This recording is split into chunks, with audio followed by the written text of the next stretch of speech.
You're listening to the Topco Business Unusual podcast. Now, the Business Unusual podcast. Learn from the greatest minds in business today.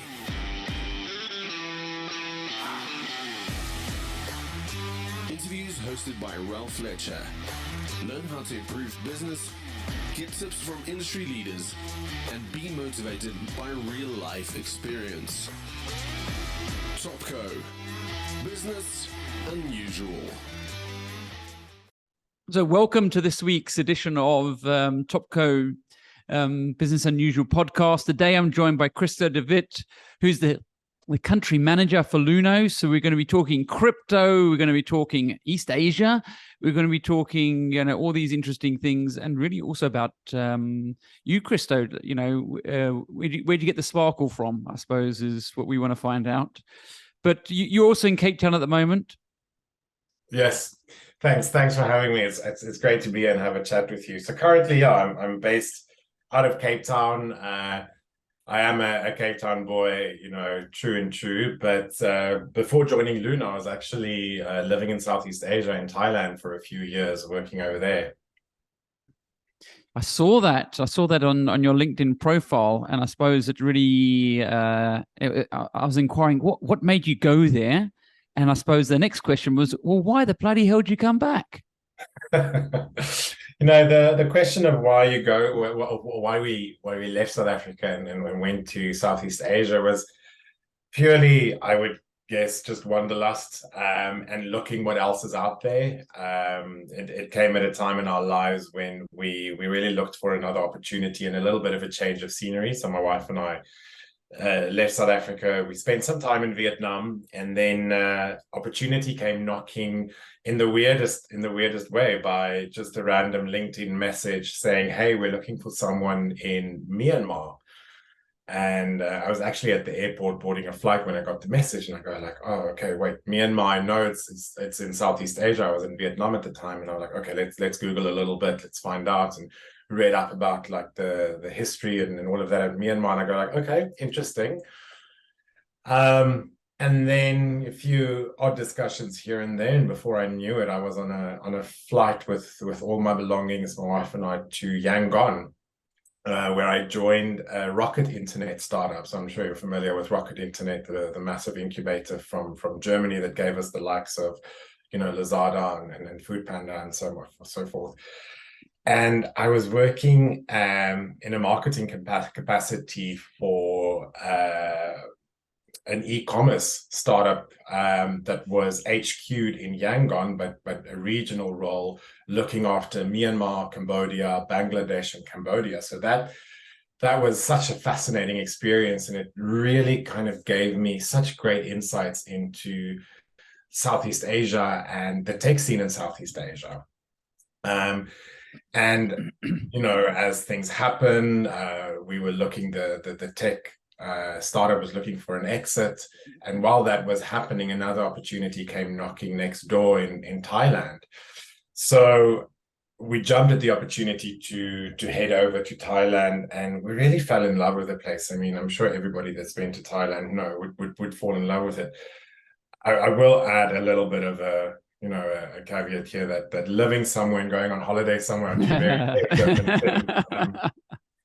But yeah, I ended up working, or the opportunity I had in Bangkok was working for one of the biggest, or the telcos, called True, the fintech affiliate of the telco, called True Money, and it was the biggest fintech. Excuse me. It was the biggest fintech in Southeast Asia. And because of my Myanmar experience, it was just very well suited for me to start working on the Myanmar side of the business. So we operated on mobile money as well as international and domestic remittances through mobile wallets, as well as OTC agent stores, And at that time, True Money had around 60,000 agents, across the markets that we operated in Southeast Asia. And that's where the fintech bug bit me, and I really got sucked into the fintech space, and really fascinated by how to bring financial access and financial inclusion, especially to the unbanked.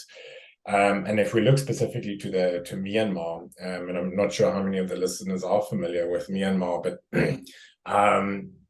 prior to the coup that happened there in 2020 or 2021, the country was really on a trajectory to really make significant growth, and it was really a very up and coming economy. So there was huge opportunity there, and it was really fascinating.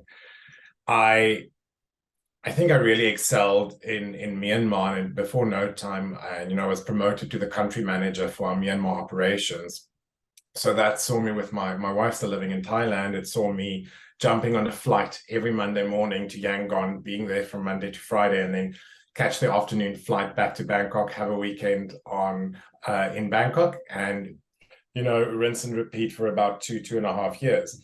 Sure. It was such an incredible experience. I mean, Myanmar gave me so much insight into how a frontier market will approach something like fintech and how they embrace it.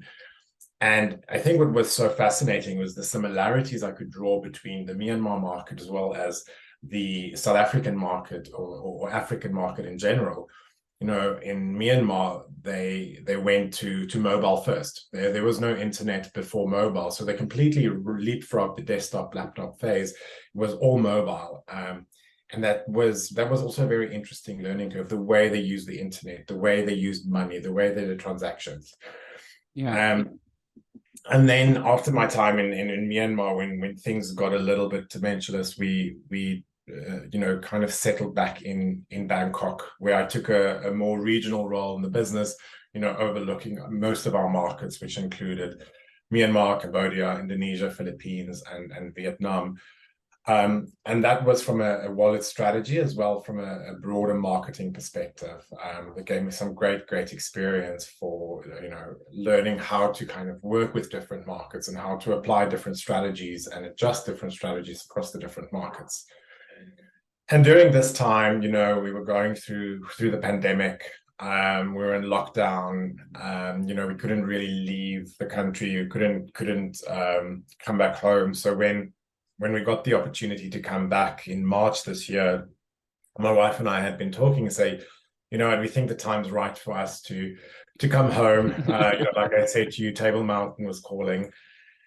And it's actually quite a fascinating story. As we landed at the airport and we got into our taxi and drove into town, I saw this new sign on a building that I did not recognize. I mean, I know that there used to be a Samsung or an LG or something, and then I saw Luno. F&B, yeah. F&B, there we go. And I saw Luno, and I was like, okay, this must be something. I mean, we haven't been back in the country for almost 3 years prior to this. And I'm like, okay, so I started Googling Luno. What is Luno all about?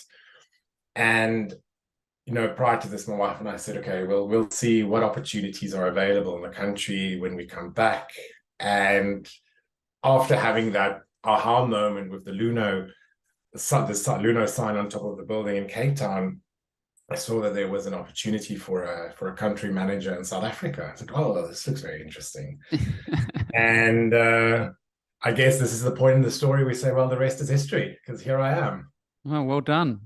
So, I mean, just circling back to East Asia and Asia, I mean, we were speaking before this, but, I did a podcast with Layla Farie, and she also spent some time there. And I think she made it she got a lot of insights from a level of investment and the amount of, I suppose, action that's happening there and financing, and how South Africa is quite focused on Europe and generally the States, but there's big opportunities in East Asia. And do you find the same sort of thing? So there's a lot of lessons learned. Massive lessons, and absolutely. I mean, I think South Africa's focus on, if we look from a Eurocentric point of view, it could just be because of timeline, time zone, and that thing. But I think where opportunities at the minute, I mean, first and foremost, massive opportunity on the African continent. But if we look further east, Asia is really a continent that you need to keep your eye on. And as I said to you before, I think one of the misconceptions about Southeast Asia is that that's the place you go on holiday. You go there for the white sandy beaches, the palm trees. But if you look at Singapore, Indonesia, Malaysia, Thailand, huge budding, economies that's really hungry for development, and they're really trying to solve very intricate challenges. And I think one of the key attributes here is the fact that Singapore played such a key role in establishing itself as such a huge financial hub, and that also gave way to the countries around Singapore to really kind of tap into that hunger for development. Indonesia, fascinating market, huge potential, huge market. I mean, there's some of the biggest, as we call them in the startup world, unicorns are in Singapore. Sorry, in Indonesia, and even, like I said, Thailand. A few years ago, one would not be able to think that a tech unicorn would come out of Thailand, and I think they're already on unicorn number 3, with the biggest also being a crypto exchange. So it's really a fascinating continent with huge development opportunities. So keep your eye on the East. That's where a lot of the development's happening. I think it's interesting to look at that. But I saw today, just preceding this podcast, there was a press release that came out that said that Hong Kong's looking to trade through Bitcoin. They got Bitcoin ATMs and everything, so they're trying to dominate the Bitcoin market now with their transactions. Interesting. I haven't seen that press release, but I'll definitely have a look. I mean, it could have definitely some very interesting developments in the pipeline for something. Yeah, I think they're trying to legalize crypto. That's what it is in retail. So legalize crypto retail. So interesting stuff. Yeah, but I mean, I suppose we're here to talk about number one, Luno, but also crypto, because we had a meeting about Africa Tech Week. We do Africa Tech Week every year, and Bobby Brown is our MC, and he came through yesterday and he posed the question. It's so funny. It was, and he said, a lot of people don't understand crypto. And I was like, wow, we got this podcast tomorrow with Christo. And I think I understand crypto a little bit, but maybe you can help us. Like, in your ascension, what is crypto? How do we explain it to our children? Well, they probably know better than us. I know that they'll explain it to us. Come on. No, I mean, I think with a technology and a development such as crypto, the blockchain, Bitcoin, and all of these, one must be very careful to have the association of, oh, I'm an expert in this, because it's so new and it's still developing. So I think every day we learn something new about it, because it's still developing, it's still growing. I think in its simplest form, and how I usually like to explain cryptocurrency is, that the easiest one that people do is it's digital money. But as soon as you say it's digital money, they only think of it as a currency. For me, cryptocurrency is a digital asset that is a store of value. So it's not a physical thing that you can hold in your hand. It's digital, but it does exist. It's completely tangible, and it has a store of value. It has a utility and a function. And that, to me, is the crux of it. It's something that's there, that has value, and it exists, and it can be used for various things depending on how you choose to apply it. And how we choose to apply it is still growing, it's still developing, depending on where you are in the world and kind of what you want to do with it. So I mean, there is this sense that the speculative aspect of crypto has created a lot of debate, right? I mean, Charlie Munger, he sort of doesn't buy into it. So you got the old school sort of investors, and then you got some the new guard, I suppose, in many ways, young people, and in particular, like looking at like NFTs and the gaming community that's really sort of leaned in. Yeah, I mean, it's a very contentious topic. There's people that's definitely for it, against it. Then there's these new developments like NFTs as well that opens up a whole new kind of field of things to explore. And I mean, myself, I wouldn't even try to go into the details of NFTs. I think that's way too complex, I think, for the purposes of this chat. But if we look at the fluctuations and the speculative nature of it. I mean, if we take a step back and look at the history of money and kind of the history of gold, where it kind of originated from, those were very speculative assets as well. It's just that, over a period of time, we saw mass adoption. And it's that mass adoption that drove down the volatility and made it more acceptable. So I think it's an interesting kind of turning point where we're at the moment with cryptocurrencies. And, if we look back at Bitcoin, the white paper that was published, was it in 2009? And it's now already 2022, and we're still having conversations around what is crypto, right? So it's not a very long period of time that has passed, but there's still a lot of education and information that's needed to drive that mass adoption. And to bring it at the forefront of everybody's, what's the word I'm looking for? Knowledge. Yeah. So, I mean, look, because of Africa Tech Week and, I'm part of the EXO community, I have a fair idea of some of the uses of cryptocurrencies and the blockchain. And, I think there's some of the user cases are things like they put blockchain into cotton.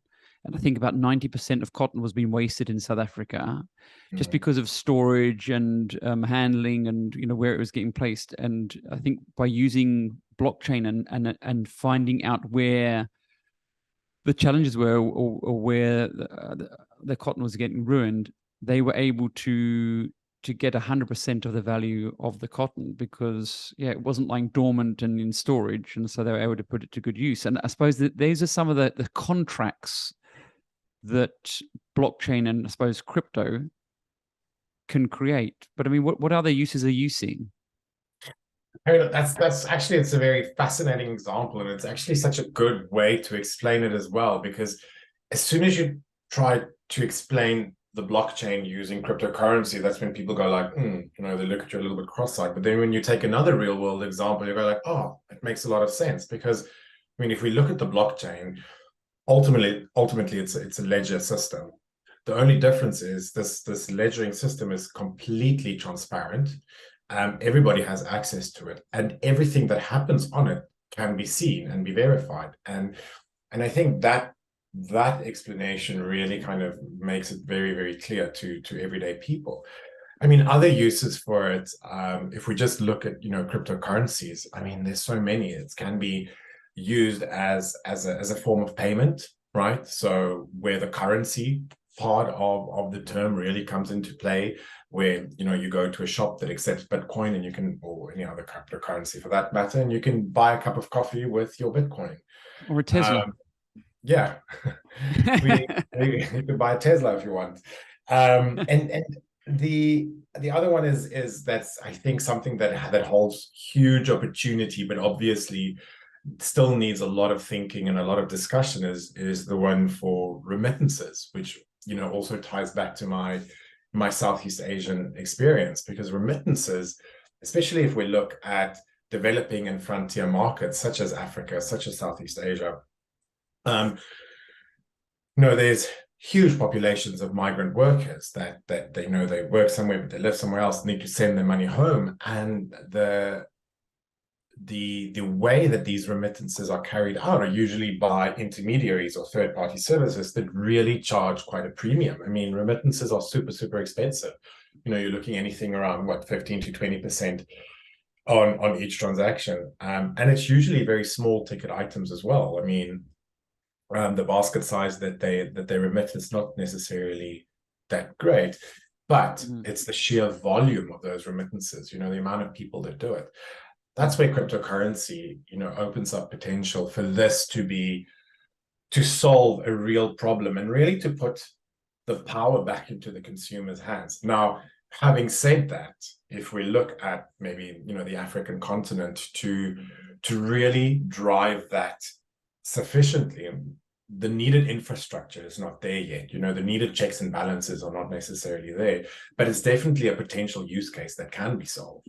So when you say needed checks and balances, are you talking around sort of policy? Are you talking about financial inclusion? Are you talking about the infrastructure?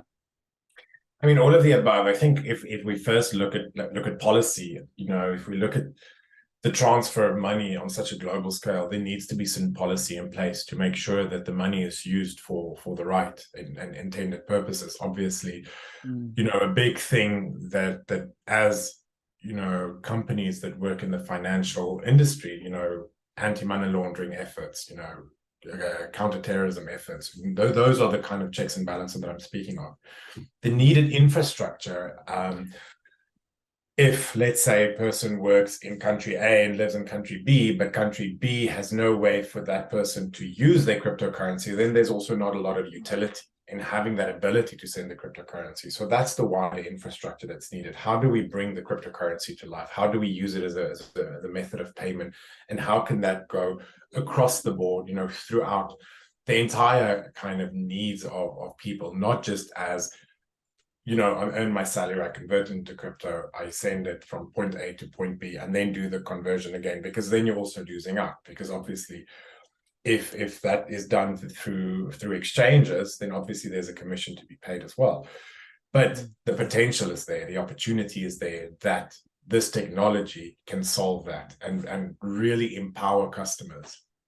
So, I mean, I saw that there's been a lot of donations through crypto for Ukraine. So there's some of the, I suppose, the positive user cases. Some of the challenges at the moment are people are losing, I suppose, theft of Bitcoin or whatever is the one. And like you spoke about, so that terrorism and the money laundering and those sorts of things, those are some of the bad things that are happening. How important is legislation to the evolving use of crypto? So I think there's a few things I want to unpack there. So the first thing is the good use of crypto. And I mean, just because we can draw this back to Luno as well, at Luno we've partnered with a charity called Food Forward, who have now enabled to do. People can now make donations in cryptocurrency to Food Forward to help them, deliver in their mandate to obviously reduce food waste in South Africa. I mean, similar to what you spoke of the cotton waste. So that definitely is a good use for it, and it's good that we speak about the good that cryptocurrency does. There's often a lot of focus on the negative things, which I think gets too much media time. Then if we look to the second part of what you said in terms of the legislation to kind of combat the negative things, I think we need to take a step back and maybe look at it from a point like, why do we want legislation? Why do we want regulation in this space? I mean, the blockchain, for instance, can't be regulated. The Bitcoin, the cryptocurrency itself, can also not be regulated. It's the players on the Bitcoin and the players with the cryptocurrency that needs to kind of fall within that regulatory sphere. And it's the same with, the announcement from last week that cryptocurrency will now be regarded as a financial product, which then paves the way for South Africa to have their crypto service providers be licensed. And the reason why this regulatory framework is so needed is that it protects customers, it protects the consumers, it protects them against bad operators, and just gives them a little bit more power in terms of making wise choices. That's what we want from legislation. That's what we want from the regulators. We're not taking away, in the true intended purpose of Bitcoin from what was mentioned in the white paper, but everything that developed following that publication of the white paper, that's where the regulation comes into play, and making sure that we create a safe space for everyday people to also have access to cryptocurrency, which, I mean, ultimately is Luno's mission. Yeah, I mean, we do a lot of work across different sectors, and I think one of the truisms that we've found is that when a sector or when something has legislation and policy regarding that new, whatever it might be, financial services product or whatever, that the reality is a lot of people see it as closing the sector down or there's problems, but actually from an institutional perspective, the money flows into that a lot more because now big institutional investors who are wanting to get involved on the sidelines, who have a mandate to protect people's money, suddenly they can pile in. So there's a perception in many quarters that in fact this is an ideal opportunity where institutions be piling in, and they couldn't do that before this legislation. So it's not all bad. There is a lot of upside to this. What's your thoughts there, Christo? Is there any truth in that? No, I think it's very truthful, and you've actually hit the nail on the head there. You know,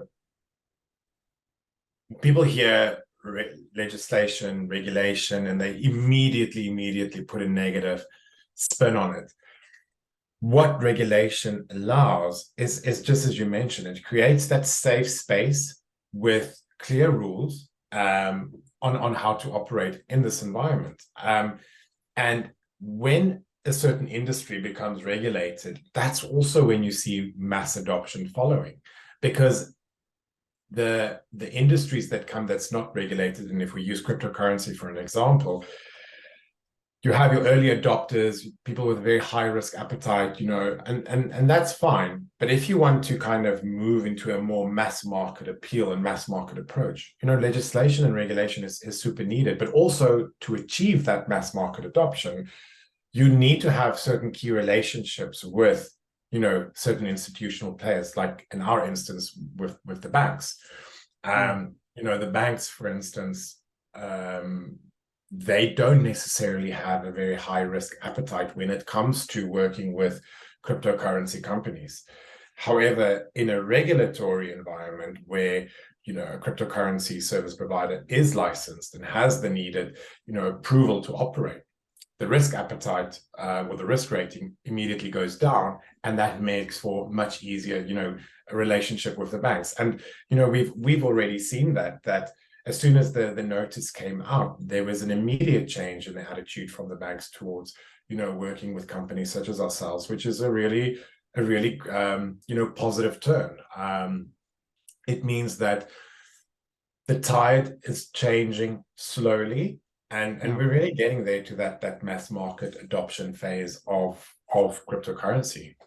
Yeah, I see cryptos being used as well for like gaming. I see that's really big.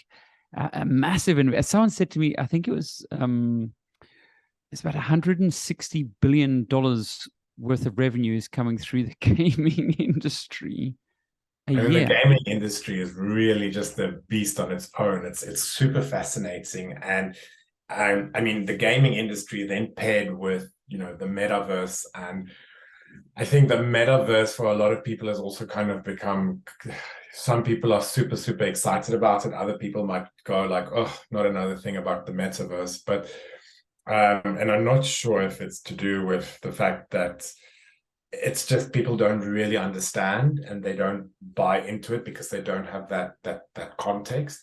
But huge opportunity. I mean, the gaming industry has lots of potential. There's huge opportunity in that, and there's actually large scale adoption in gaming as well. I mean, we went to Luno had an activation at Comic-Con, and I went into the gaming hall as well as part of this, and I actually had two dads walk past me, and they talk about their kids, and there's actually a high school gaming league. I mean, when I was in school, it was your rugby or cricket league, right? Now there's an e-gaming league. So it just shows you how times are changing and how absolutely, you know, fascinating it is. And obviously, crypto just makes sense for this to, you know, as prize money, to buy things, as a way of reward, many opportunities. Yeah, and I saw also like venture capitalists there. I think it was like 24 billion or something last year. It's going up to 35 billion investments this year. But they're saying they're not really getting a return. Like there's still a lot of failure, 99% of failure with these companies, but they're still piling in tens of billions of dollars every year into crypto. So they're seeing some upside. And I think you're right about the Meta story, because I mean, if I look at Meta itself, its share price dropped 20% the other day. It's 60% down for the year. And old poor Mark Zuckerberg's getting an absolute hammering. My gut sense, my personal gut sense, is I was very excited. I can see so many, many, many opportunities with it. But obviously there's skeptics and people who don't. And I suppose we're just coming out of COVID, it almost seems like a little of a backlash. People are wanting to go in that human touch, but I do see so many user cases for the metaverse. You know, for me, it's things like training. How do you visualize things? Looking at destinations like South Korea, like Thailand, having those exploratory things, you know, using the metaverse. It is so immersive and so real. It really, you know, it's like mindfulness for the brain in so many ways, and it can be used for health benefits. I see so many user cases, but I also do get this sense that there does seem to be a negative perception at the moment from a huge amount of people. I mean, I think you make a very interesting point, you know, coming out of COVID, coming out of the pandemic, where we were all locked in our houses for, you know, what feels like almost 2 years. People want that real touch, but they also want to be remote as well. So it's best of both worlds. It's both worlds. It's a hybrid. But I think the metaverse is not going away. I mean, it's only the beginning, and I think it can only get more intricate and develop further and have more real life use cases for us as it goes on. Yeah. I think now what we should do is, and I would implore anybody, is to do their research on the metaverse, understand it. What are the potentials? What's currently happening on it? Is it just a gaming thing? Are there real life applications that you can do with it? That I think lies, you know, the responsibility there lies with each person to kind of educate themselves on this. But I agree with you. I think there's huge potential. There's definitely massive. It's unreal. It is unreal. Yeah. But I mean, I think learning, training, development, we're in conferencing that, just networking, working in teams. I think it's going to disrupt everything. But you know, for me, you almost have this sense that you've got to experience it. And so, you know, to be the side of the cautionary and negative, just go, you know, there might be someone who's got some goggles, or maybe there's someone, you know, you can go to one of the stores and experiment. And I would say, even if it's 10 minutes, experience through I don't know what you call them, those goggles, but you know, experiences, the VR. Oh man, it is crazy. It really is immersive. Like, you forget there's an outside world. Like, so having children, it's a bit scary, but I can see the way that we work and international boundaries getting collapsed significantly, and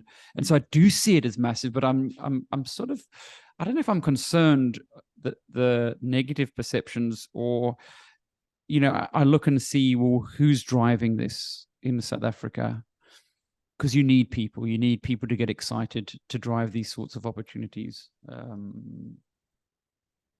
No, absolutely. And I think if we maybe just take a step back and we look at, you know, the blockchain, this is actually where everything started. It was this development of this technology that made cryptocurrency, you know, possible, that made NFTs possible. It's you know, the metaverse and all of this. So there might be a lot of negative perceptions of it at the moment. You know, the same with cryptocurrency. It is, depending on which way the market is swinging, you know, there's sometimes very negative sentiment geared towards it.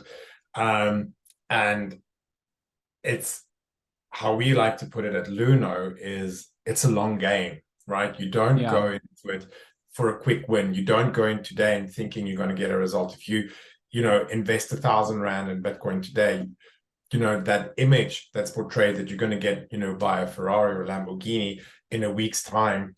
That's kind of the misconceptions that we need to really educate people on, because with all of the developments now, and especially cryptocurrency, take a long-term approach. Educate yourself with, what are the different cryptocurrencies? What are the top performing cryptocurrencies globally? What are the top exchanges? And what security and safety does your exchange offer you? And then also look at what is your vision? What is your goal? Why do you want cryptocurrency? Why are you interested in the metaverse, for instance? These are the things that you need to think, but don't have that perception around, okay, get in quick and, make a quick buck. Because that's first and foremost, that just drives negative sentiment towards the industry as a whole. And number two, it's just not feasible. It's not realistic, and it's unattainable. Yeah, I saw a good podcast about that, and I think it was explained like this, is that there's a lot of people who develop fashion, T-shirts, brands, and 99% of them fail. There's a couple of big brands, and by the way, I think Nike has made $185 million last year from NFTs. So there's one person who's getting it right on the NFTs. But I do agree with you. I think if you're into a speculative sort of mindset, then you've got a bit of a problem. For me, I looked at the blockchain as a simple thing. So I've done alterations to my house. I've bought properties and I've bought vehicles. And in each of those situations, you've had situations and done business with people. So you've applied services or goods, and possibly you didn't get paid. And so for me, I see blockchain as a way of forming a very clear agreement that essentially protects both parties. And I think that that's where the legal fraternity, my son's at Stellenbosch studying law, and it's really, I see a big opportunity for him, because I think that's where contracts are going to be done in crypto. I do really see that the blockchain is going to be the significant ledger of transactions of all assets, both digital assets as well as tangible. I think when we speak about the blockchain, when we speak about crypto, we use the word disruption quite a lot. Our mission at Luno is to bring the power of crypto to the masses, and that power is driven by the blockchain. And that's to also expose the world to a new disruptive financial system. But then for the ordinary person, if you take a step back and you go, okay, but what does that disruption mean? What is that? What are you going to disrupt? And I think you've just mentioned it, is that the blockchain is going to bring a certain level of honesty and transparency to the way that we do things that we've never seen before. And we are seeing it slowly, being picked up on a small scale here and there, but it's definitely, I think, going to have large scale impacts as we move forward and as time goes on. And I've said it before as well, as we see larger scale adoption of this, it's definitely going to change the way we think and go about doing everyday things. I think, like anything, there's things can do good and things can do not so good. I mean, our goal as an organization is to inspire the world to do good business. And I suppose, we see digital assets like crypto as possibly doing that, and certainly blockchain as an opportunity to eradicate corruption and create transparency for taxpayers. I think there's so many great opportunities, and I think it's about that. It's about the possibilities, and then suddenly you get excited about these things and realize, like anything, you got the challenges that come by it. But I mean, let's talk quickly about Luno, because I've bought Bitcoin and we did really well, in fact. And I didn't over speculate, so we invested, and then after about a couple of weeks, I took out the initial investment, but the profit, you could say, just kept on growing and growing, and we were very grateful. But you guys are expanding. You've sort of moved. You're part of the Naspers group. No. You've moved on. Okay, so tell us about that. Sure. So, I mean, like you said, Luno, we're a cryptocurrency exchange. We were founded by two South Africans in 2013. So we're going on our 10-year anniversary. Um, and Wow. we're currently owned by DCG, which is the Digital Currency Group, which is the biggest investor in cryptocurrency and blockchain companies globally. Wow. So we're wholly owned by them at the moment. And what that provides us is a level of security and surety in terms of just a like-minded business approach. So that's why, it just makes complete sense for us. In terms of our expansion, we operate already in more than 40 countries.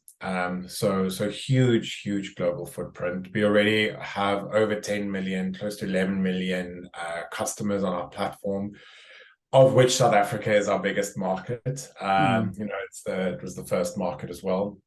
And I mean, Luno was also with both Luno in South Africa and Nigeria. We were the first crypto exchanges that enabled customers to buy cryptocurrency in their own fiat currency. So we were the first one in South Africa that enabled South Africans to buy in Rand, and in Nigeria and Naira as well. And we touched on the regulation and the licensing. We're one of the most licensed and regulated exchanges globally as well. In our second biggest market, Malaysia, we're also fully licensed and regulated. So, very significant global footprint. In terms of our headcount, we're already more than 1,000 strong, spread across all of our markets, the biggest sitting here in South Africa. So, Luno is really very well positioned at this stage. We have a very focused approach. And like I said, everything that we do is with that long-term view. We're definitely not in, with a quick bull market and reap the rewards. We're really in it for the long run. Like I said, coming onto our 10-year anniversary now, and with the core mission of bringing cryptocurrency to the masses, making it a mass market product. Ooh. And I see that there's Luno expeditions, and I see you guys doing investments. So I wasn't quite sure how that fitted in, but it looks like your sort of investment arm that's investing in other businesses. So growing the community, growing the. Tell us about that. Yeah, so Luno exhibitions actually comes out of our relationship with DCG, and it was discussed that it sits very well within the Luno brand, but then there's almost like a Chinese wall between Luno exhibitions, in the fact that the focus for Luno exhibitions is to really focus on startups with a big focus on Africa that has high potential, that has the ability to disrupt and change the way that we operate. But I mean, to have the name Luno Exhibitions is also very exciting for us, because it also shows that we're not just invested in driving revenue, but that we're also invested in bringing more value and sustainability to the world, and bringing the world products that actually can make a difference. For sure. And I saw recently you're sponsoring the Blue Bulls on a 3-year sort of, I don't know if that was recent, or congratulations for that.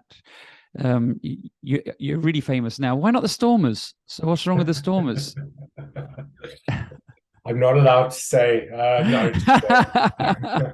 No. I mean, it's fascinating. First we kind of dabbled a little bit last year, partnering with Rassi Saw that doing a commercial, and I think that kind of gave the thinking that if one of the easiest ways to really win over South Africans is you have to look at sport. We are a country that's driven by sport, and sport is definitely one of the great unifiers of this country, and it spreads and spans multiple demographics, right? So we had the opportunity to then partner with Siya Kolisi, captain of the Springboks, in a personal capacity, and he became our ambassador. So he is now our official Luno ambassador. and we have a 2-year agreement with him in place. And then the next phase of that was, okay, so how do we kind of take this further? We had Rassi and we have Sia. How are we going to further kind of reach the masses with our message, with the power of crypto? And the Blue Bulls was just, or the Vodacom Bulls as they're referred to, really just speaks to that. So if we look at the core values between the two organizations, the Blue Bulls are really trying a lot, or doing a lot in terms of breaking down barriers. And I mean, just from a business point of view, they're also very switched on. So it was very easy to work with them. All our discussions was done, was very easy to do. And we looked at it from a unique angle as well. So, I mean, it's one thing to just drive a sponsorship, put your name on the jersey and have a few branding opportunities in the stadium. But we thought, how can we kind of bring something unique to sport in South Africa to also further kind of drive our use case? And that's why we had the discussion with the Vodacom Bulls and said, okay, what if we start, driving performance incentives in cryptocurrency, in Bitcoin? And it's never been done in South Africa before. So it's a first for us, it's a first for them, and it's a first for the country. And I mean, that was definitely something that we thought, okay, could be a very unique angle and opportunity for us. So that's our thinking in terms of why we're doing these sports sponsorships, why we're partnering with, people like Sia Kolisi and the Vodacom Bulls.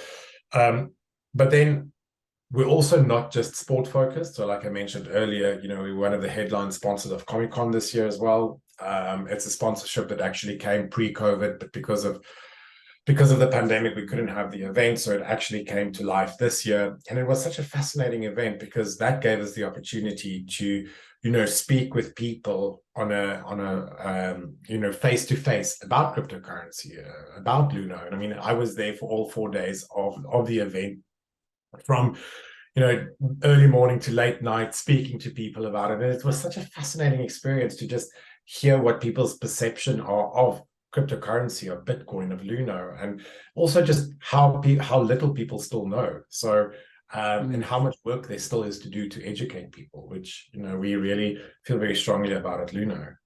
Yeah, I think one thing is the individuals educating, but also I see there's a big opportunity for organizations to embrace this in terms of how they pay, how they look after their suppliers, even how they pay their staff. There's so many use cases. I mean, Binance has just invested $500 million into Twitter. Yeah. Very interesting. I wonder what conversations they had with Mr. Musk. I wonder what's behind that. Do you think what's the thinking there? I mean, I think it's a big play, right? It is a big play, and I mean, it's a global play as well. When you look at these global players, obviously, they do have very, very deep pockets when it comes to these sponsorships and agreements that they have, and I think it's just bringing. So it can be twofold. One is to obviously have that branding, bring it top of mind, make people more aware of it. It could also be to just tap into an audience which they would not have necessarily had access to. So I definitely think Twitter brings that to a company like Binance. But I mean, at the end of the day, there's a lot of different things at play as well. So it could be to overcome some negativities around certain brands, to use that as a vehicle to drive a conversation in a different direction. I mean, who knows what their motivation was for doing that, especially at this time. But it is for sure a big bet that they're taking. For sure. But I see like Barcelona in big trouble.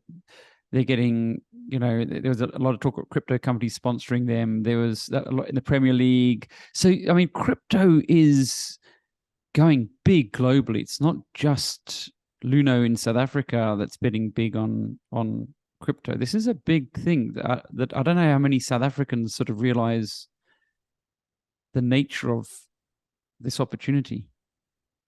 I mean, absolutely. I mean, if you look at some of the global crypto players or crypto exchanges, made huge investments into very, very big sponsorship deals, especially stateside.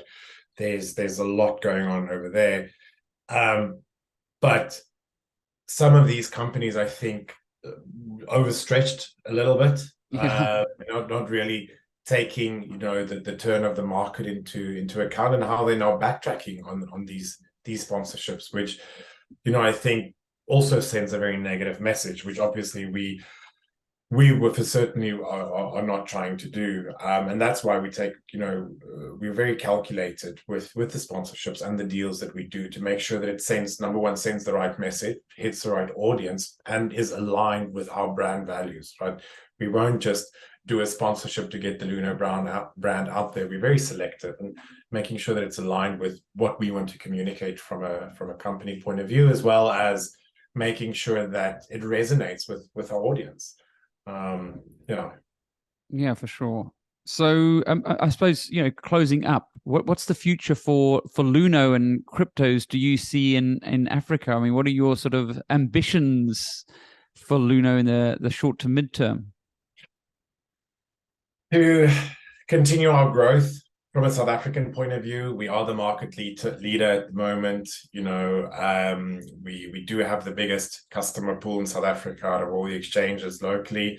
And just to continue that growth, to make sure that, not only do we bring the power of crypto to everyday South Africans, but that we bring the power of crypto through Luno to South Africans. And I think that's very important. That's something that definitely is in my immediate periphery. If we look at, licensing and regulation, that's definitely a focus area for us. The applications for the licensing opens in June next year. We're very well poised to get that license. We've operated as if we're regulated for quite a while already. We have all the compliance and necessary checks in place already. So that's a very exciting prospect. I mean, and that's something that we would welcome. And we definitely want to be one of the first crypto service providers in the country to be licensed. And then education, making sure that we drive relevant education to South Africans to make informed decisions when it comes to investing in cryptocurrency, but also inform them enough about the potential pitfalls of scams, which we are seeing, in South Africa as well. We want to help people to look out for bad players and bad actors that are using the Luno name maliciously, right? That's my immediate focus, over let's say the next 6 to 12 months with South Africa. Well, good luck with that license. I'm sure you're going to get it. I remember when we got the Luno wallets and whatever. It was I would say it's a process, but if I think now, it was obviously an onerous process for a reason, because there was a lot of checks and balances. Yeah. And there were certain amounts you were able to trade, and then you had to wait a while. And I thought, geez, these guys have got their act together. So, credit to you, and the best of luck for Luno. I suppose from our side, we see so many organizations that are using the blockchain, Bitcoin, and crypto in a really positive way and growing their business. And so, we just hope that stays the way, because I think it does have so many advantages. I'm thinking of things like paying taxes and corruption, and even securing your own assets in terms of the value of them and that sort of stuff. But thank you so much for joining us on this podcast. Thank you for having me. It was a lovely chat, and I really enjoyed being here. Pleasure. We'll hopefully see you soon, and you can tell me all about Thailand and South Korea. So sure, looking forward to it. Thanks, Ralf. Cheers, Christo. Thanks so much. Have a good one. Bye. Bye.